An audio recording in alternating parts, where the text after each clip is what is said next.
नमस्कार, आप देख रहे हैं आज तक। आपके साथ मैं हूं सईद अंसारी।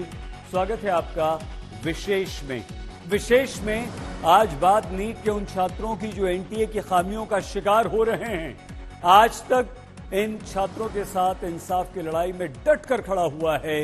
इस वर्ष 5 मई को हुई नीट की परीक्षा में 13 लाख परीक्षार्थी शामिल हुए, लेकिन परिणाम के बाद मचा बवाल थमने का नाम नहीं ले रहा है। कल एनटीए ने ग्रेस मार्क्स हटा दिए तो सुप्रीम कोर्ट ने 1563 छात्रों को फिर से परीक्षा देने का अवसर दिया। हालांकि याचिकाकर्ता इससे बिल्कुल संतुष्ट नहीं हैं। उन्होंने पेपर लीक और बड़े पैमाने पर धांधली को लेकर याचिका दायर कर रखी है। एसआईटी के गठन और सीबीआई जांच की अपील पर सुप्रीम कोर्ट ने आज एनटीए को नोटिस जारी कर दिया। जस्टिस विक्रमनाथ और संदीप मेहता की पीठ ने इन मामलों को पहले की याचिकाओं के साथ जोड़ दिया, जिससे इसी तरह के मुद्दे उठाए गए। अगली सुनवाई 8 जुलाई को होगी। वहीं एनटीए को 2 हफ्ते के अंदर जवाब दाखिल करने का निर्देश भी दिया गया।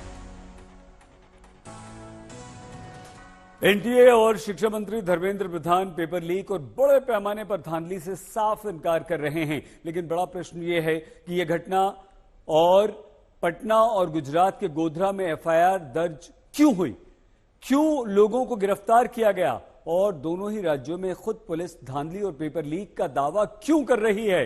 इससे साफ है कि दाल में कुछ न कुछ तो काला है। तभी याचिकाकर्ता सीबीआई जांच की मांग कर रहे हैं। तो आइए पहले हम आपको दिखाते हैं कि पटना में क्या हुआ।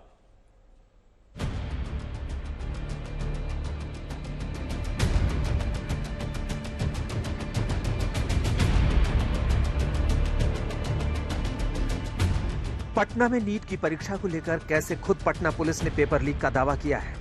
अब इस केस की जांच आर्थिक अपराध और साइबर क्राइम ब्रांच ने अपने हाथों में ले लिया है। अपनी एफआईआर में पटना के शास्त्री नगर पुलिस स्टेशन के थानाध्यक्ष ने दावा किया है कि नीट परीक्षा के दिन दोपहर में उन्होंने इनपुट के आधार पर एक सफेद कार को पकड़ा। झारखंड नंबर की इस कार में मुख्य आरोपी जूनियर इंजीनियर सिकंदर यादवेंदु के अलावा अखिलेश और बिट्टू को पकड़ा था। उनकी गाड़ी से कुछ छात्रों के एडमिट कार्ड की फोटोकॉपी मिली थी। पूछताछ करने पर सिकंदर ने बताया कि उसने सेफ हाउस में पेपर सॉल्वर और कैंडिडेट बिठा रखे हैं। उसके साथ कार में बैठे अखिलेश और बिट्टू को गिरफ्तार कर लिया। पुलिस को सेफ हाउस की छापेमारी पर जले और गीले प्रश्न पत्र मिले। कार से बरामद एडमिट कार्ड के आधार पर वो डीएवी स्कूल पहुंचे, जहां आयुष कुमार नाम का छात्र परीक्षा दे रहा था।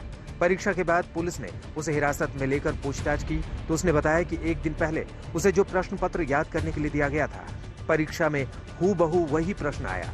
हालांकि केंद्रीय मंत्री धर्मेंद्र प्रधान ने पेपर लीक की बात से साफ इनकार किया है। आज उन्होंने छात्रों और परिजनों से मुलाकात कर उन्हें इंसाफ का भरोसा दिया है।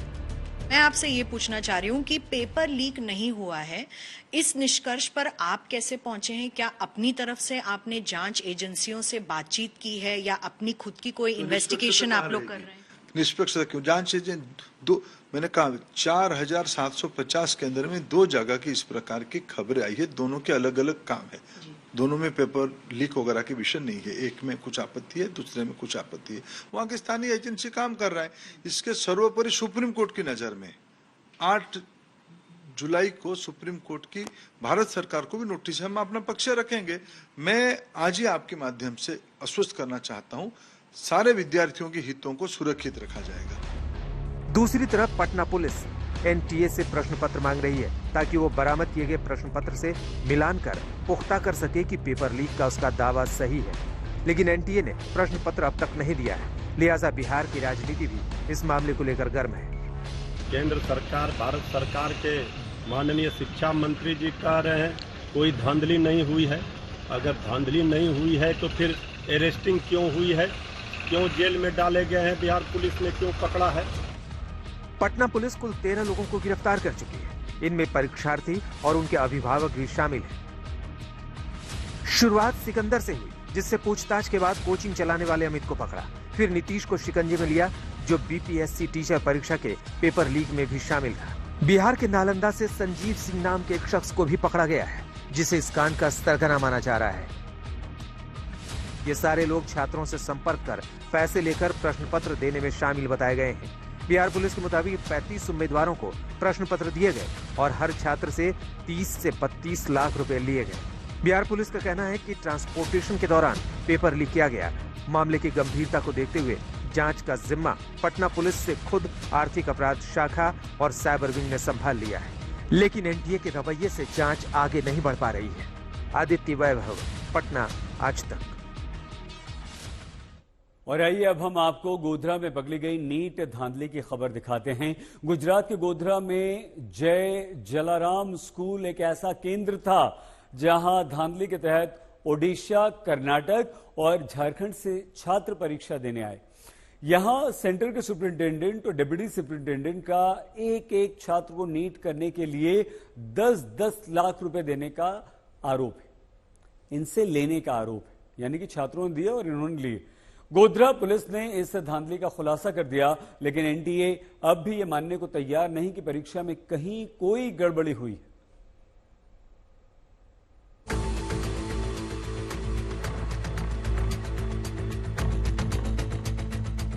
गोधरा का जय जलाराम स्कूल जो शिक्षा का मंदिर है, जहां बच्चों को सच्चाई और अच्छाई की शिक्षा दी जाती है, लेकिन इसी स्कूल के प्रिंसिपल और भूगोल के एक टीचर ने घपलेबाजों के साथ मिलकर नीट परीक्षा में फरेब का घिनौना खेल खेला। एक एक छात्र को नीट पास कराने के लिए सॉल्वर गैंग के साथ मिलकर 10-10 लाख रुपए लिए। इसी आरोप में गोधरा पुलिस ने नीट के लिए सुपरिंटेंडेंट पुरुषोत्तम शर्मा और डिप्टी सुपरिंटेंडेंट बताए गए तुषार भट्ट समेत 5 लोगों को गिरफ्तार किया है। इनकी पोल तब खुली जब जिला शिक्षा अधिकारी ने 3 लोगों के खिलाफ पुलिस में शिकायत दर्ज कराई थी। पुलिस शिकायत के मुताबिक जिला कलेक्टर को जानकारी मिली थी कि 5 मई को होने वाली नीट की परीक्षा में घोटाला होने वाला है। कलेक्टर ने जिला अधिकारी को गोधरा के जय जलाराम स्कूल पहुंचने को कहा। नीट की परीक्षा के दिन जिला शिक्षा अधिकारी ने स्कूल पहुंचकर डिप्टी सेंटर सुपरिंटेंडेंट के मोबाइल की जांच की। फोन से मिले व्हाट्सएप चैट से पूरे मामले का भांडाफोड़ हुआ। टोटल 5 आरोपी अभी तक की तपास में अरेस्ट हुए हैं। उसमें स्कूल में से ये तुषार भट्ट और एक प्रिंसिपल पुरुषोत्तम शर्मा है, वो 2 स्कूल से पकड़े गए हैं। साथ में तुषार भट्ट के कांटेक्ट में जो रॉय ये ओवरसीज कंसल्टेंसी चला रहा था, परशुराम रॉय करके। भूगोल के शिक्षक और सेंटर के डिप्टी तुषार भट्ट के मोबाइल से कुछ परीक्षार्थियों के नाम मिले। ये नाम परशुराम रॉय नाम के शख्स ने भेजे थे। कुल 16 नाम थे, जिसमें कुछ के सामने कैंसिल लिखा था। तुषार भट्ट से पूछताछ की गई तो उसने कबूल किया कि परशुराम से उसकी डील हुई थी। उम्मीदवारों को अच्छे नंबर से पास करवाने के लिए 10 लाख रुपए तय हुए थे। छात्रों से कहा गया था कि उन्हें जितना आता हो उतने ही जवाब भरने हैं, बाकी सवाल खाली छोड़ने थे। उनकी ओएमआर शीट को तुषार भट्ट सील करने से पहले भर देगा। इस मामले में गोधरा के ही आरिफ वोरा को भेजी एक और लिस्ट मिली, उसमें 6 परीक्षार्थी के नाम थे। हालांकि सरकार ने पहले ही रुख साफ कर दिया है कि अगर मामले में धांधली हुई है तो हम कार्रवाई करेंगे, एक्शन लेंगे। इस पूरे मामले में शिक्षा मंत्री धर्मेंद्र प्रधान से बात की है हमारी संवाददाता मिलन शर्मा ने। हम बात कर रहे हैं धर्मेंद्र प्रधान जी से, जो मोदी सरकार के उन चुनिंदा मंत्रियों में से हैं जिनको सरकार में दोबारा से दायित्व भी दिया गया और धर्मेंद्र प्रधान जी का ओडिशा सरकार बनने में भी बहुत बड़ा जो है रोल रहा है। सर, लेकिन अब आप वापस आए हैं, एजुकेशन मिनिस्ट्री पहले से आप देख रहे थे और पहले से ज्यादा आक्रामक इस वक्त बच्चे और विपक्ष नीट को लेके दिख रही है। 2 अलग अलग बातें। हम बच्चों के साथ पूरा है, बच्चों को मैं आश्वस्त करना चाहूँगा। मैं आज भी कुछ बच्चों को जो जिनके मन में उत्कंठा और एंजाइटी है उनको मिला, उनके अभिभावकों को मिला, उनकी विषय को समझने का कोशिश किया। 23,33,000 विद्यार्थी इस बार परीक्षा दिए थे, रिकॉर्ड है। 4,750 सेंटर बने, 13 भाषा में परीक्षा हुई, 14 विदेश की सेंटर में भी परीक्षा हुई, बड़े सफलता के साथ परीक्षा हुई। पहले तो ध्यान में आया कि 6 सेंटर में कम समय मिलने के कारण कुछ अनामोलिस ध्यान में आया। उनके लिए ग्रेस मार्क की एक सुप्रीम कोर्ट की प्रदत्त एक फॉर्मूला को अपनाया गया। एनटीए ने कोई अपने से नहीं कर दिया, सुप्रीम कोर्ट की एक क्लार्क की परीक्षा के मामले में मॉडल था, लेकिन उसमें भी कुछ विद्यार्थियों के मन में आया कि इसके कारण कुछ लोगों को शायद नाजायज फायदा मिल रहा है, उसको भी रद्द किया गया। फिर एक नया व्यवस्था सुप्रीम कोर्ट ने दिया कि उनको उन 1563 बच्चों को जिन्होंने आपत्ति किया था कि मेरे को कम समय मिला, जो कोर्ट तक आए थे उनको एक बार परीक्षा देने के अवसर दे दो, वो अवसर को यूज करे, नहीं तो उनकी जो पुराना परीक्षा था उनको यूज करे, उनके विद्यार्थी के ऊपर निर्भर करे। पुराने में रह सकते हैं, नहीं तो चाहे तो परीक्षा दे सकते हैं, एक परीक्षा के नंबर गिना जाएगा, परीक्षा देंगे तब जाके नया नंबर को गिना जाएगा, नहीं तो पुराना नंबर है, ये उस विद्यार्थी के ऊपर छोड़ दिया गया है। ये सारे करने के बाद सुप्रीम कोर्ट ने एंडोर्स किया है उसको। हम पारदर्शिता के लिए प्रतिबद्ध है, उसमें मैं विद्यार्थियों को आश्वस्त करना चाहता हूं, सरकार उनके भविष्य के साथ कोई खिलवाड़ नहीं करेगी। सर, जो विपक्ष का आप पे लगातार आक्रमण हो रहा है, कुंठित हो गए ना, लगातार तीसरी बार हारने के कारण वो कुंठित हो गए हैं, इसलिए उनको अपना काम करने दो। हम तो विद्यार्थी और उनके अभिभावकों को आश्वस्त करना चाहते हैं, सरकार उनकी हितों के लिए ही है।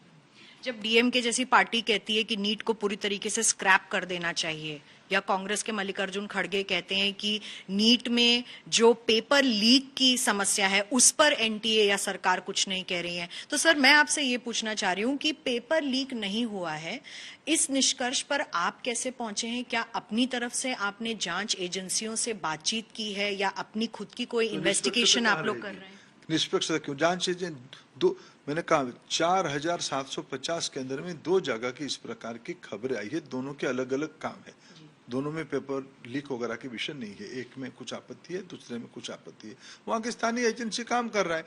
इसके सर्वोपरि सुप्रीम कोर्ट की नजर में 8 जुलाई को सुप्रीम कोर्ट की भारत सरकार को भी नोटिस है, हम अपना पक्ष रखेंगे।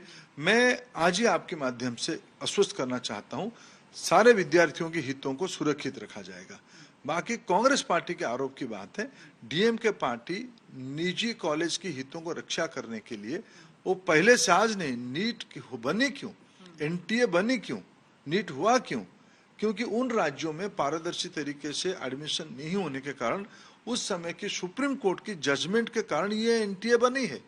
ये तो डे वन से आपत्ति कर रहे हैं। सर, बच्चों को क्या संदेश इस वक्त देना चाहेंगे, क्योंकि कई बच्चे असमंजस में हैं, वो सरकार की तरफ देख रहे हैं, और नीट ही नहीं एनटीए जी और सीयूईटी जैसे एग्जाम्स भी कराती है, तो एनटीए की क्रेडिबिलिटी पर कहीं ना कहीं सवालों पर आप क्या कहें? सवाल नहीं है, एनटीए आज 1 करोड़ से ज्यादा बच्चों की परीक्षा व्यवस्थित कर रही है, और इतने बड़े देश में 1-2 जगह की आइसोलेटेड घटना को ध्यान में आता है तो उससे कड़ी से कड़ी कार्रवाई करके उसको खत्म किया भी जा रहा है।